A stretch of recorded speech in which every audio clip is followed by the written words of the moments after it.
ಶಿವಮೊಗ್ಗ ಜಿಲ್ಲೆಯ ಮಹಾಜನರೇ ನಮಸ್ಕಾರ. ಇವತ್ತು ನಮ್ಮ ಗೂಡ್ಸ್ ವಾಹನ ಓಡಿಸುವಂತ ನಮ್ಮ ಸ್ನೇಹಿತರು ಡ್ರೈವರ್ಗಳು ಎಲ್ಲರೂ ಬಂದಿದ್ದಾರೆ. ಏನು ಇವ್ರ ಪ್ರಾಬ್ಲಮ್ಮು, ಶೋರೂಮ್ಗಳಿಂದ ಗಾಡಿಗಳನ್ನ ತೊಂಬರೋದು, ಲಕ್ಷಾಂತರ ರೂಪಾಯಿ ಬಡ್ಡಿನೇ ಆಗತ್ತೆ ಇವರಿಗೆ. ದುಡಿಮೆನೂ ಈಗಿನ ಸಮಾಜದಲ್ಲಿ ಆತರ ಇಲ್ಲ. ಈಗ ನೀವು ಡೀಸೆಲ್ ರೇಟ್ ನೋಡಿದ್ರೆ ಯಾವ ಮಟ್ಟಕ್ಕೆ ಏರಿದೆ. ಅಂತದ್ರಲ್ಲಿ ಇವ್ರು ವಾಹನ ಖರೀದಿ ಮಾಡಿ ಹಗಲು ರಾತ್ರಿ ಕಷ್ಟಪಟ್ಟು ದುಡ್ದು ಬರೀ ಶೋರೂಮ್ನವರಿಗೆ ದುಡ್ಡು ತಿನ್ಸಂಗ್ ಆಗ್ತಾ ಇದೆ. ಆದ್ರಿಂದಾಗಿ ಇವ್ರದ್ದು ಸುಮಾರು ಕಂಪ್ಲೇಂಟ್ ಇದಾವೆ. ಶೋರೂಮ್ ಅಲ್ಲಿ ಗಾಡಿ ಅಟೆಂಡ್ ಮಾಡ್ತಾ ಇಲ್ಲ, ಅಲ್ಲಿ ಹೋದ್ರೆ ಬರೀ ರೆಸ್ಪಾನ್ಸ್ ಕೊಡಲ್ಲ. ಅದಕ್ಕೆ ಇವರಿಗೆ ಕೇಳೋಣ, ಇವ್ರಿಗೆ ಏನೇನ್ ಪ್ರಾಬ್ಲಮ್ ಇದೆ ಇವ್ರು ಹೇಳ್ತಾರೆ. ಹೇಳ್ರಿ, ನಿಮ್ದೇನ್ ಪ್ರಾಬ್ಲಮ್, ಶೋರೂಮ್ನವ್ರು ಯಾಕೆ ನಿಮ್ಮ ಇದನ್ನ ಅಟೆಂಡ್ ಮಾಡ್ತಾ ಇಲ್ಲ? ನಾನು ಮೈಸೂರು ಶೋರೂಮ್ ಅಲ್ಲಿ ತಗೊಂಡೋಗಿ ಗಾಡಿ ಬಿಟ್ಟೆ, ರೆಡಿ ಮಾಡ್ಕೊಡಿ ಅಂತ ಹೇಳಿ. ಅವ್ರು ಆಗಲ್ಲ ಅಂದ್ರು. ಗಾಡಿಯಲ್ಲಿ ಮಾಲ್ ಇದೆ, ಗಾಡಿ ಒಳಗೂ ತಗೊಳ್ತಾ ಇಲ್ಲ ಶೋರೂಮ್ ಒಳಗೆ. ಸರ್, ಶೋರೂಮ್ ಒಳಗೆ ನೀವು ಗಾಡಿ ತಗೊಂಡಿಲ್ಲ ಅಂದ್ರೆ ನನಗೆ ಹೊರಗಡೆನಾದ್ರೂ ಗಾಡಿ ರೆಡಿ ಮಾಡ್ಕೊಡಿ ಅಂದೆ. ಆ ಗಾಡಿದ ಐಟಮ್ ಹೊರಗಡೆನೂ ಸಿಗ್ತಾ ಇಲ್ಲ, ಶೋರೂಮ್ ಅಲ್ಲೇ ಸಿಗ್ಬೇಕು. ಈಗ ನಾವು ಹೋಗ್ತಿರೋ ಈಗಿರೋ ದುಡಿಮೆಗಳಲ್ಲಿ EMI ಕಟ್ಟಿದ್ರೆ ಸಾಕಪ್ಪ ಅಂತ ಎಷ್ಟೋ ಬಂದಿದ್ ಬಾಡಿಗೆ ನಾವು ಹೋಗ್ತಾ ಇದೀವಿ. ನಮಗೇನು ಗಾಡಿಯಲ್ಲಿ ದುಡ್ದು ನಾವು ತಿಂತಾ ಇಲ್ಲ, ಏನು ಮಾಡ್ತಿಲ್ಲ. EMI ಕಟ್ಟಿ ಒಂದ್ ಡ್ರೈವರಿಗೆ ಸಂಬಳ ಕೊಟ್ರೆ ಸಾಕು ಅನ್ನೋದು ಆಗ್ಬಿಟ್ಟಿದೆ. ತಗೊಂಡ್ ಹಾಕೊಬಿಟ್ಟಿದೀವಿ ತಲೆ ಮೇಲೆ ಮೈ ಮೇಲೆ ಗಾಡಿಗಳನ್ನ ಅಂತ. ಏನೋ ಮಾಡ್ಕೊಂಡು ಹೋಗೋಣ ಅಂತ ಮಾಡ್ಕೊಂಡು ಹೋಗ್ತಾ ಇದೀವಿ ಅಷ್ಟೇ. ಈಗ ಏನಾಗ್ಬಿಟ್ಟಿದೆ ಅಂದ್ರೆ ಆ ಗಾಡಿಯಿಂದ ಸಮಸ್ಯೆಗಳು, ಅವರು ಸರ್ವಿಸ್ ಕ್ಲೀನ್ ಆಗಿಲ್ಲ. ಮೇನ್ ಫಾಲ್ಟ್ ಅವ್ರದ್ದು ಸರ್ವಿಸಿಂಗ್ ಇಲ್ಲ. ಅವ್ರ ಬಟ್ನ ಗಾಡಿ ಕೊಟ್ಟ ಮುಗೀತು, ಮುಂದೆ ನಿಮ್ದು ಫೈನಾನ್ಸ್ ಅವರು ನೀವೇನಾದ್ರು ಮಾತಾಡ್ಕೊಳ್ಳಿ ಅಂತ ಬಿಟ್ಬಿಡ್ತಾರೆ.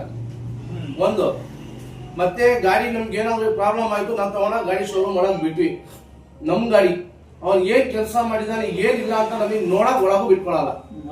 ನಮಗೆ ಹೊರಗ್ ಕೂತಿರ್ತಾರೆ, ಏನ್ ಮಾಡಿದಾರೆ ಗೊತ್ತಾಗಲ್ಲ ನಮಗೆ. ಮತ್ತೆ ನಮಗೆ ಈಗ ನಾವು ಗಾಡಿ ಓಡಿಸ್ತಾ ಇರ್ತೀವಿ, ಫಾಲ್ಟ್ ಬರುತ್ತೆ. ನಾವು ಆ ಫಾಲ್ಟ್ ಇಟ್ಕೊಂಡು ಹೋಗಿ ತೋರಿಸ್ತೀವಿ, ಸರ್ ಈ ತರ ಫಾಲ್ಟ್ ಇದೆ, ಇದನ್ನ ರೆಡಿ ಮಾಡಿ ಅಂತ ಹೇಳಿ. ಅವ್ರು ಏನ್ ಮಾಡ್ತಾರೆ, ಯಾರನ್ನ ಒಬ್ಬ ಕಳಿಸ್ತಾರೆ, ಅವ್ರು ಚೆಕಿಂಗ್ ಮಾಡ್ತಾರೆ. ರೋಡ್ ಅಲ್ಲಿ ಒಂದ್ 5 ಕಿಲೋಮೀಟರ್ ಹೋಗಿ ಬರ್ತಾರೆ, ಏನು ಬಂದಿರಲ್ಲ, ಚೆನ್ನಾಗಿದೆಯಾ ಅಂತಾರೆ. ಹಂಗಾದ್ರೆ ಅವ್ರ ಮುಂದೆ ನಾವು ಸುಳ್ಳು, ನಾವು 1000 ಕಿಲೋಮೀಟರ್ ಗಾಡಿ ಓಡಿಸೋ ನಾವು ಸುಳ್ಳು ಆಗ್ಬಿಡ್ತೀವಿ ಅವ್ರ ಮುಂದೆ. ಆಯ್ತು, ಅದಕ್ಕೂ ಒಪ್ಕೊಳ್ತೀವಿ, ಅದೇನೋ ಮಾಡ್ತೀವಿ ಅಂತಾರೆ, ಮಾಡ್ಕೊಡ್ತಾರೆ. ಬಂದ್ಮೇಲೂ ಸೌಂಡ್, ಸ್ಟೇರಿಂಗ್ ಗಿರಿ ಗಿರಿ ಗಿರಿ ಈಗಲೂ ಸೌಂಡ್ ಇದೆ ನನ್ನ ಗಾಡಿಯಲ್ಲಿ. ಈಗ ಏನು ಮುಟ್ಟಲ್ಲ, 1 ಲಕ್ಷ ದಾಟ್ಲಿ, ವಾರಂಟಿ ಮುಗಿಲಿ, ಆವಾಗ ಸ್ಟೇರಿಂಗ್ ರಾಡ್ ಹೋಗಿದೆ, ಆಕ್ಸೆಲ್ ಹೋಗಿದೆ, ಅವಾಗ ದುಡ್ಡು. ಈಗಾದ್ರೆ ಪುಷ್ಕಟೆ, ಅವಾಗ ದುಡ್ಡು ಕೊಟ್ಟು ಹಾಕಿಸ್ಬೇಕಲ್ಲ.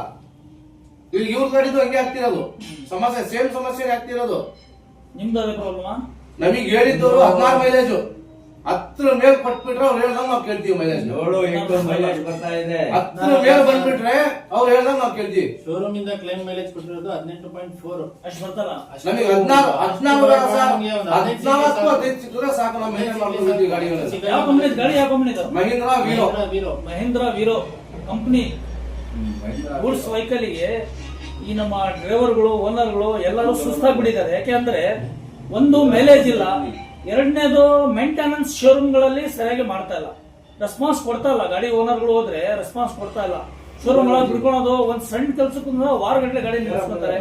ಇವ್ರು ಬಡ್ಡಿ ಕಟ್ಟದ, ಇಲ್ಲ ಡೀಸೆಲ್ ದುಡ್ಡು ಹಂಚದ, ಇಲ್ಲ ಗಾಡಿ ಓಡಿಸೋದ, ಇಲ್ಲ ರಿಪೇರಿ ಮಾಡಿಸೋದ.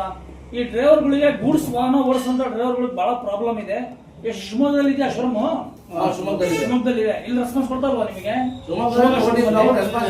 ರೆಸ್ಪಾನ್ಸ್ ಇಲ್ಲ. ಗಾಡಿ ಹೋದ್ರೆ ಗಾಡಿ ಅಟೆಂಡ್ ಮಾಡ್ತಾರೆ, ಅವ್ರ ಟೈಮಿಂಗ್ ಅವ್ರು ಮಾಡ್ಕೊಡ್ತಾರೆ. ಅಂದ್ರೆ ಅದಕ್ಕೆ ಮೇನ್ ಸ್ಪೇರ್ ಪ್ರಾಬ್ಲಮ್ ಗಾಡಿದು. Last time sir, spare problem last time ಗಾಡಿ ಸರ್ವಿಸಿಗೆ ಬಿಟ್ಟಿದ್ದೆ. ಸರ್ವಿಸಿಗೆ ಏನೋ ಸ್ವಲ್ಪ ಎಫೆಕ್ಟ್ ಆಗಿತ್ತು ಅಂತ ನಂದು ಇನ್ನೊಂದಿದೆ, ಬೊಲೆರೋ ಪಿಕಪ್ ಇದೆ 1.7. ಆ ಗಾಡಿನೂ ಸರ್ವಿಸಿಗೆ ಬಿಟ್ಟಿದ್ದೆ ನಾನು. ಅಲ್ಲಿ ಏನಾಗ್ಬಿಟ್ಟಿದೆ ಅಂದ್ರೆ, ಈ ATS ಟ್ರೈನಿಂಗ್ ಈಗ ಹುಡುಗರು ಬರ್ತಾರಲ್ಲ, ಅವ್ರ ಟೈಮ್ ಕೆಲಸ ಮಾಡಿಸ್ತಿದ್ರು. ನಮ್ಮ ಗಾಡಿ ಬೋಲ್ಟ್ ನಟ್ ಅವೆಲ್ಲ ಟೈಟ್ ಮಾಡಿಸ್ತಾ ಇದ್ರು. ನಾನೇನ್ ಮಾಡಿದೆ, ಸರಿ ಯಾರೋ ಮಾಡ್ಕೊಡ್ತಾ ಇದ್ರು. ಮುಂಬೈಗೆ ಲೋಡ್ ಮಾಡಿದೆ, ಒಬ್ಬನೇ ಹೋಗ್ತಿರೋದು ಮುಂಬೈಗೆ. ಟೈಮಿಂಗ್ಸ್ ಮಾವಿನ ಲೋಡ್ ಮಾಡ್ಕೊಂಡು ಹೋಗ್ತೀನಿ. ಗಾಡಿ ಹೈವೇ ಪಂಚರ್ ಆಗಿದೆ, ಗಾಡಿಯಲ್ಲಿ ವೀಲ್ಸ್ ಪವರ್ ಇಲ್ಲ, ಕದ್ಬಿಟ್ಟಿದ್ದಾರೆ. ಅಲ್ಲೋಗಿ ನೋಡ್ತೀನಿ, ಗಾಡಿಯಲ್ಲಿ ವೀಲ್ಸ್ ಪವರ್ ಇಲ್ಲ, ಒಬ್ನೇ. ಟೈಮಿಂಗ್ಸ್ ಅವತ್ತು ಬಾಡಿಗೆ ಹೋಗಿದ್ದ 22,000 ರೂಪಾಯಿ, 10,000 ರೂಪಾಯಿ ಅಡ್ವಾನ್ಸ್ ಕೊಟ್ಟು 12,000 ರೂಪಾಯಿ ಪಾರ್ಟಿ ದುಡ್ಡೇ ಕೊಟ್ಟಿಲ್ಲ. 3 ಅವರ್ ಲೇಟ್ ಆಗಿದ್ದಕ್ಕೆ ಅವ್ರಿಗೆ ನಾನು ಫೋನ್ ಮಾಡಿ ಬೈದೆ, ಮೇಡಮ್ ಇದ್ರಲ್ಲಿ ಇಲ್ವಲ್ಲ ಮೇಡಮ್, ಚೆಕ್ ಮಾಡಿ ಹೇಳ್ತೀನಿ ಅಂದವರು. ಹೆಚ್ಚು ಕಡಿಮೆ 3 ತಿಂಗಳಾಯ್ತು ಇದ್ರಿಗೂ ಚೆಕ್ ಮಾಡಿ ಹೇಳೋದ್ರಲ್ಲಿ ಇದಾರ. ಅಲ್ಲ, ಗಾಡಿ ಬಿಟ್ಟಿದೀವಂತ ಅವ್ರಿಗೆ ಫೋನ್ ಮಾಡಿದ್ರೆ ಗಾಡಿಯಲ್ಲಿ ಮೈಲೇಜ್, ಸೆಕೆಂಡ್ ಸ್ಟೇರಿಂಗ್